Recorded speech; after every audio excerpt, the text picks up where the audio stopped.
Madam, கொலை நடந்ததுன்னு சொன்னீங்கல்ல, கொலை செய்யப்பட்டவரை இதுக்கு முன்னாடி எப்பயாவது பார்த்திருக்கீங்களா? நான் பார்த்திருக்கேன். மேடம், நான் கேள்வி கேட்கறது உங்க அம்மாவை. நீங்க ஏன் குறுக்க பேசுறீங்க? Don't disturb me. Please keep quiet.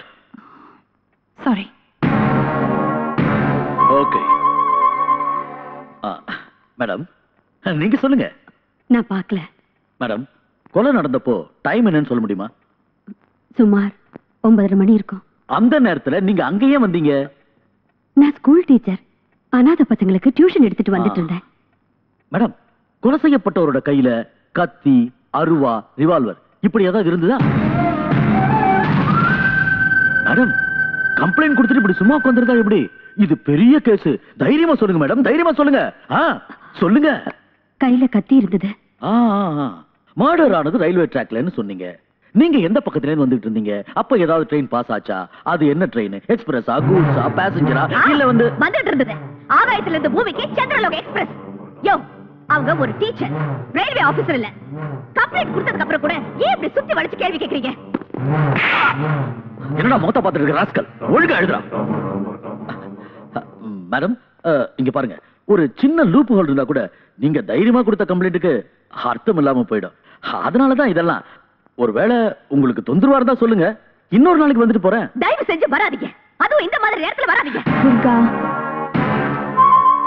Madam, இதுல ஒரு சைன் பண்ணுங்க. சொல்லுங்க சார். இத கொஞ்சம் பாருங்க. பரவாயில்ல, போடுமா. யாரையும் உள்ள விட முடியாது. அவங்க என்னோட அம்மா. அதெல்லாம் தெரியாது மேடம். பெர்மிஷன் வேண்டாங்க. என்ன என்ன என்ன பெர்மிஷன் வேணும்? ஹையர் ஆபீசர் பெர்மிஷன் வேண்டாங்க. அப்பதான் உள்ள விட முடியும். யார்கிட்ட பேசுறீங்க தெரியுமா? சொன்னா நீங்க போங்க. மேடம், பெர்மிஷன் இல்லாம உள்ள விட முடியாது. ப்ளீஸ் தயவு செஞ்சு சொல்லுங்க, போங்க. Please madam, please. நான் சொல்றது உங்களுக்கு புரிய மாட்டேங்குது. எனக்கு நீங்க பதில் சொல்ற வரைக்கும் இங்க இருந்து வெளியில போக முடியாது. Okay okay, I'll get the permission and you're going to pay for this. நான் எதுவே கேட்டா நீங்க ஏதோ பைத்திய மாதிரி உளறீங்க. ஆமா, நான் பைத்தியம்தான்.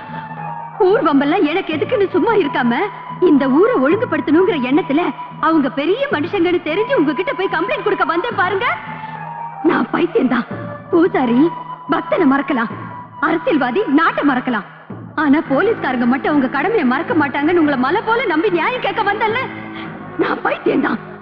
கொலை பண்ணினவன நிம்மதியா சந்தோஷமா விட்டுட்டு ஸ்டேஷனுக்கு வந்து கம்ப்ளைண்ட் கொடுத்தங்கிறதுக்காக நேரம் கெட்ட நேரத்துல வந்து என்ன சித்திரவதை பண்ணி நீங்க ஒன்னா சேர்ந்து மன நிம்மதி இல்லாம பண்ணியும் எல்லாத்தையும் சகிச்சிட்டு இருக்கேன் பாருங்க. உண்மையிலேயே நான் பைத்தியம்தான். உண்மையிலேயே நான் பைத்தியம்தான். ஆமா, நான் பைத்தியம்தான். என்ன விடுங்க, என்ன இங்க கூட்டிட்டு போறீங்க? என்ன விடுங்க, நான் பைத்தியம்தான். நான் பைத்தியம்தான். என்ன விடுங்க, என்ன விடுங்க, நான் பைத்தியம்தான். நான் பைத்தியம்தான். என்ன விடுங்க. எங்க அம்மாவை தினமும் விசாரணை பண்ணணுங்கிற பேர்ல ஹராஸ்மெண்ட் பண்றாங்க. அவங்கள பார்க்க வந்த எங்க அப்பாவையும் டிபார்ட்மெண்ட்ல இருக்கிற என்னையும் விட மாட்டேங்கிறாங்க. கேட்டா ஹையர் ஆபீசரோட பெர்மிஷன் வேணும்ங்கறாங்க. ஆமாமா, அவங்க கம்ப்ளைண்ட் கொடுத்திருக்கிறது சாதாரணமான கேஸுக்கு இல்ல, அது சூரியகாந்த் பண்ண கொலை கேஸ். உங்க அம்மாவோட சேஃப்டி பத்தி எங்களுக்கும் கவலை இருக்கு. அதுக்காக என் குடும்பத்தை சேர்ந்தவங்களையும் பார்க்க விடலன்னா எப்படி sir? Why don't you understand? ஒரு போலீஸ் ஆபீசரான நீங்க இதெல்லாம் புரிஞ்சுக்கிட்டு நடந்துக்கணும். அது இல்ல சார். பாருமா, நம்ம டிபார்ட்மெண்ட்ல நமக்கும் சில ரூல்ஸ் அண்ட் ரெகுலேஷன்ஸ் இருக்கு.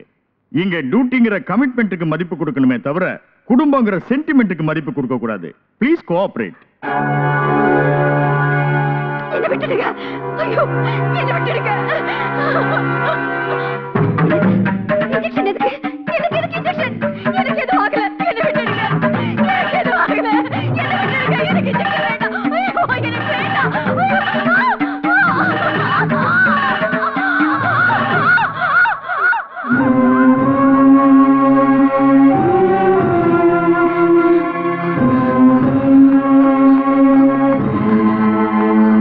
டாக்டர், என்னாச்சு? எனக்கு தெரியாது, பெரிய டாக்டர் கேளுங்க. அப்ப ஏன் இன்ஜெக்ஷன் போடுறீங்க? இதெல்லாம் அவரோட ஆர்டர். அம்மா அம்மா அம்மா அம்மா.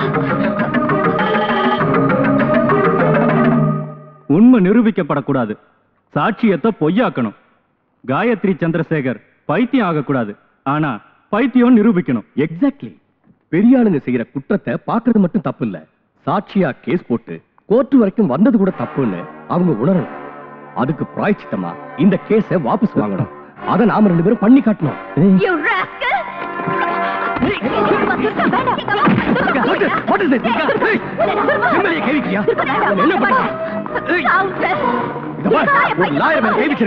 இதுக்கு நீ பதில் சொல்லித்தான் ஆகணும். You touch me again, I'll teach you a lesson.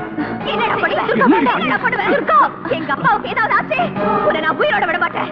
I will kill you. Mind you. இது வரைக்கும் இந்த கேஸ்ல உங்களை தோக்கடிக்கணும்னு தான் நினைச்சேன். ஆனா இப்ப கொன்னுறேன். குற்றவாளி கூண்டில் நிற்கும் இவர் தி கிரேட் பிசினஸ் மேக்னட் சந்திரகாந்த் ராஜுடைய தம்பி சூரியகாந்த் ராஜ். இவர் ஜனவரி 16ஆம் தேதி இரவு 9:30 மணிக்கு 4 பேருடன் சேர்ந்து குரோம்பேட்டை ரயில் நிலையம் அருகில் ராமு எனும் ராமச்சந்திரனை கொலை செய்தார் என்று வழக்கு தொடுத்துள்ளார்கள். ஆனால் ராமு சென்ற வழக்கில் இவருக்கு உதவி செய்துள்ளார். அப்படி இருக்கும்போது ராமுவை இவர் ஏன் கொலை செய்ய வேண்டும்? சோ இது ஒரு கட்டுக்கதை. ஆனால் இந்த கொலையை தானே நேரில் பார்த்ததாக சாட்சியம் சொல்ல வந்திருக்கிறார் திருமதி காயத்ரி சந்திரசேகர். சில உண்மைகளை வெளியில் கொண்டு வருவதற்காக நான் இவரை சில கேள்விகள் கேட்க வேண்டியிருக்கிறது. அதற்கு இந்த நீதிமன்றம் அனுமதி தர வேண்டும். Permission granted. Thank you your honour. ஆமா, கொலை நடந்தது ராத்திரி 9:30 மணிக்குன்னு சொன்னீங்கல்ல? ஆமா. உங்க கீழ தான் வாட்ச் இல்லையே, டைம் எப்படி தெரிஞ்சது? ஓ, இன்னைக்கு வாட்ச் கட்டல, அன்னைக்கு கட்டிருந்தீங்கன்னு நினைக்கிறேன். இல்லையா? கொலையை பார்த்த உடனே இமிடியேட்டா போலீஸ்ல கம்ப்ளைண்ட் கொடுத்தீங்களா? இல்ல, பயந்துட்டே வீட்டுக்கு போய் பொண்ணுங்க கிட்ட. ஓ, பயந்துட்டே வீட்டுக்கு போய் பொண்ணுங்க கிட்ட கன்சல்ட் பண்ணி அதுக்கப்புறம் போலீஸ்ல கம்ப்ளைண்ட் கொடுத்தீங்க. கன்சல்ட் பண்ணல. இந்த இடத்துல இவர் கூட 4 பேர் இருந்ததா நீங்க சொல்லிருக்கீங்க. அவங்க யாரையும் கண்டுபிடிக்காம சூரியகாந்த் ராஜா மட்டும் அடையாளம் கண்டுபிடிக்க காரணம்? காரணம் இதுக்கு முன்னால இவர் மேல ஒரு கேஸ்ல லாயர் தேவியும் போலீஸ் ஆபீசர் துர்காவும் இவர்கிட்ட தோத்து போயிருக்காங்க. அவங்க 2 பேரும் உங்க பொண்ணுங்க. அந்த தோல்விக்கு பழி வாங்குறதுக்காக இவருக்கு கொலைகாரங்கிற பட்டத்தை கட்டி வழக்கு தொடுத்திருக்கீங்க. சமுதாயத்துல பெரிய புள்ளிகளா இருக்கிற இவரோட மான மரியாதையை ஏலம் போடணுங்கிறது தான் உங்களோட நோக்கம். இது பொய். உங்க பொண்ணு சொல்ற மாதிரி இது பொய்யனே வச்சுக்கலாம். ஆனா கொலையை பத்தி விசாரிக்க வந்த இன்ஸ்பெக்டர் சீனிவாசனை நீங்க அவமானப்படுத்தினீங்க. நான் அவமானப்படுத்தல. சரி, அவமானப்படுத்தல. ஆனா கோஆபரேட் பண்ணாம வாய்க்கு வந்தபடி திட்டினீங்க. அது அவரு நடுராத்திரில வந்தாரு. நான் கேட்டது டைம் இல்ல, கோஆபரேட் பண்ணீங்களா இல்லையா? என் பொண்ணுதான் கொஞ்சம் கோவப்பட்டா. ஆனா அடுத்த நாள் போலீஸ்காரங்க வந்து என்ன கூட்டிட்டு போனாங்க. Point to be noted your honour. இவங்க பொண்ணு ஒரு போலீஸ் ஆபீசரா இருந்தோம் இன்னொரு போலீஸ் ஆபீசரை டியூட்டி பார்க்க இவங்க உதவி பண்ணலன்னா அதுக்கு என்ன காரணம்? அவங்க உருவாக்கின கட்டுக்கதை எங்க வெளியே வந்துருமோன்ற பயம். ஓகே, போலீஸ் ஸ்டேஷனுக்கு வந்ததுக்கு அப்புறமாவது இவங்க கோஆபரேட் பண்ணாங்களா? இல்ல, அங்கே இன்ஸ்பெக்டர் வாய்க்கு வந்தபடி திட்டி காலரை பிடிச்சு இழுத்து அடிக்கிற அளவுக்கு போய் பைத்தியம் மாதிரி பிஹேவ் பண்ணாங்க. வேற வழி இல்லாம இன்ஸ்பெக்டர் ஹாஸ்பிடலுக்கு போன் பண்ணி ஆம்புலன்ஸ் வரவழைச்சார்.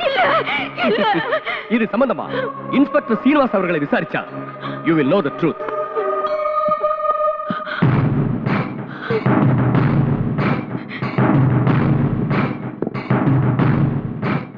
என்ன நடந்ததுன்னு கொஞ்சம் விவரமா சொல்றீங்களா? சொல்றேன் சார். ராத்திரி 9:30 மணிக்கு எந்த வேலைக்கு போயிட்டு வரீங்க, எந்த இடத்துல இருந்து வரீங்கன்னு அவங்கள கேட்டா என் கேரக்டர் பத்தி அசிங்கமா பேசுறியா, நான் என்ன நடத்த கட்டவளான்னு என்கிட்டயே பிரச்சனை பண்ணிட்டாங்க. துர்கா, ஒருவேளை அந்த நேரத்துல ஆம்புலன்ஸ் வரலன்னா என்ன அங்கேயே அடிச்சு கொண்டு இருப்பாங்க. ஏன் இந்த மாதிரி போய் சொல்றீங்க? ஐயோ, நான் ஏன் போய் சொல்லணும் மேடம்? இது நீதி தேவதை குடியிருக்கிற கோயில். அது மட்டும் இல்ல, இவங்க ஹாஸ்பிடல்ல சேர்ந்ததுக்கு அப்புறம் தான் இவங்களோட உண்மையான சுயரூபம் தெரிய வந்தது. அதை சொல்றதுக்கு எனக்கே அசிங்கமா இருக்கு. ஆனா வேற வழி இல்ல, சொல்லித்தாகணும். அன்னைக்கு ராத்திரி ஒரு பையனோட இவங்க படுத்துக்கிட்டு இருந்தாங்க.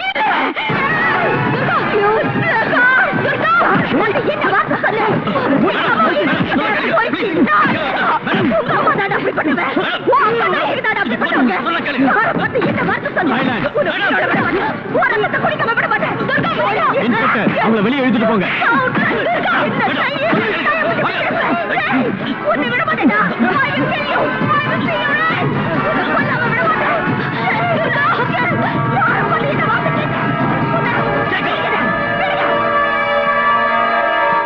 இது எதா இருந்தாலும் கூண்டுல ஏறி சொல்லுங்க. வீட்டுல சந்தோஷமா இருக்க முடியாதுன்னு ஹாஸ்பிடல்ல பயன்படுத்திட்டாங்க, என்ஜாய் பண்ணாங்க, மாட்டிக்கிட்டாங்க. ஏற்கனவே மனநிலை சரியில்லாத இவங்க இந்த அவமானத்தால முழு பைத்தியம் ஆயிட்டாங்க. அதுக்கு சாட்சி டாக்டர் கீர்த்தியோட ரிப்போர்ட். இல்ல, நான் சரியா தான் இருக்கேன். என் மனநிலை சரியா தான் இருக்கு. இந்த கேஸ தேச திருப்பி என்ன பைத்தியமாக்கி அந்த பணக்காரரை காப்பாத்த பாக்குறாங்க. இதெல்லாம் உண்மை இல்ல, இது உண்மை இல்ல. Okay okay, calm down, relax. இப்ப நான் சொல்றத கவனமா கேட்டுங்க, நல்லா கேளுங்க. இதுலயே உங்களோட மனநிலை சரியா இருக்கா இல்லையான்றது தெரிஞ்சிடும். ஜனவரி 16ஆம் தேதி அன்னைக்கு குரோம்பேட்டை ரயில்வே ட்ராக் கிட்ட நீங்க வரப்போ ராத்திரி 9:30 மணிக்கு சூரியகாந்த் ராஜ் ராமு எனும் ராமச்சந்திரனை கத்தியால குத்துறாரு. நீங்க கத்துனீங்க, எல்லாரும் ஓடி வந்தாங்க. அவர் கார்ல ஏறி போயிட்டார். Am I right? ஹலோ, உங்களுக்கு தான் கேக்குறேன், சும்மா நிறுத்ததா இப்படி? இது இம்பார்ட்டன்ட் கேஸ், நீங்க தான் முக்கியமான சாட்சி, தெரியுமா? இத பாருங்க, தெரியும். மறுபடியும் நான் சொல்றேன், கவனமா கேட்டுக்கங்க. ஜனவரி 16ஆம் தேதி அன்னைக்கு நீங்க குரோம்பேட்டை ரயில்வே ட்ராக் கிட்ட வந்துகிட்டு இருந்தப்போ ராத்திரி 9:30 மணிக்கு சூரியகாந்த் ராஜ் ராமு எனும் ராமச்சந்திரனை கத்தியால குத்தி கொன்னார். நீங்க கத்துனீங்க, எல்லாரும் ஓடி வந்தாங்க. அப்போ ஒரு கார்ல ஏறி ஓடிட்டார். It is okay. ஆனா நீங்க கத்துறது அவருக்கு கேட்கல, ஏன்னா அங்க ட்ரெயின் பாஸ் ஆகிட்டு இருந்தது. கரெக்ட்? அது எப்படிங்க முடியும்? நீங்க சொன்ன இடத்துல ராத்திரி 9:30 மணிக்கு ஒரு ட்ரெயின் பாஸ் ஆச்சு. கொலையான ஆளோட கத்தல் உங்களுக்கு கேட்டிருக்கு, நீங்க கத்துறது அவங்களுக்கு கேட்கலனா அது எப்படி?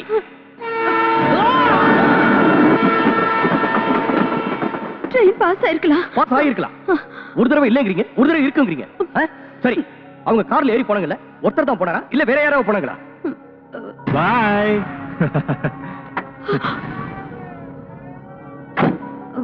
ஒருத்தர் தான். அப்படின்னா இதுக்கு முன்னால 4 பேர் கூட இருந்ததா சொன்னீங்க. வாங்கடா. ஆமா, 4 பேர் கூட இருந்தாங்க. என்ன மேடம் இது? ஒரு தடவை ஒருத்தருங்கறீங்க, இன்னொரு தடவை 4 பேர் இருக்கீங்க. ஓகே, அவர் போட்டிருந்த துணி என்ன கலர்னு தெரியுமா? கருப்பு pant, blue colour T-shirt. Police கம்ப்ளைண்ட்ல இத பத்தி எனக்கு எதுவும் தெரியாதுன்னு சொல்லிருக்கீங்க.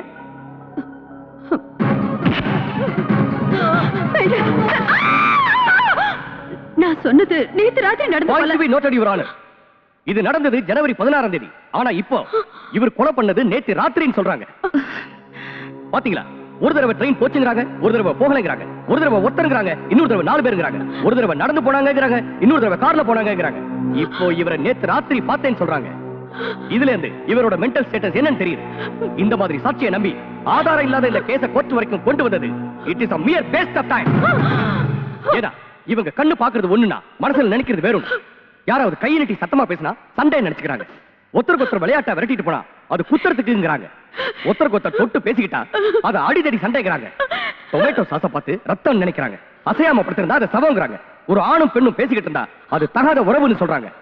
இதுக்கெல்லாம் காரணம் her mental weakness. எதையும் சரியா புரிஞ்சுக்காம இருக்காங்க. She has become totally mad. இல்ல, நான் நல்லா இருக்கேன். எனக்கு எல்லாம் தெரியும். இங்க பாருங்க, இது கோர்ட்னு தெரியும், நீங்க லாயர்னு தெரியும், அவரு ஜட்ஜ்னு தெரியும். அப்புறம் பாருங்க, இவர் யாருன்னு எனக்கு தெரியும், இவர் என்ன பண்ணாருன்னு எனக்கு தெரியும். இங்க உட்கார்ந்திருக்காங்களே, இவங்க எல்லாம் லாயர்ஸ்னு தெரியும். அங்க பாருங்க, அங்க நிக்கிறாரு, அவர்தான் என் புருஷன், இவர்தான் என் புருஷன். எனக்கு 2 குழந்தைங்க, 2 பெண் குழந்தைங்க. இது பெரிய பொண்ணுன்னு எனக்கு தெரியும். இப்ப பலவந்தமா கான்ஸ்டபிள் இழுத்துட்டு போனாங்களே, அவ என்னோட சின்ன பொண்ணு, என்னோட 2வது பொண்ணு. நானு இந்த கேஸ்ல சாட்சி சொல்ல வந்திருக்கேன்னு தெரியும். இவங்க எல்லாம் அதை கேட்க வந்திருக்க ஜனங்கன்னு தெரியும். அவர் கான்ஸ்டபிள்னு தெரியும், இவர் இன்ஸ்பெக்டர்னு தெரியும், இவர்கிட்ட இருக்கிறது தெரியும், இதுல குண்டு இருக்குன்னு தெரியும், இதால ஷூட் பண்ண செத்துருவாங்கன்னு தெரியும்.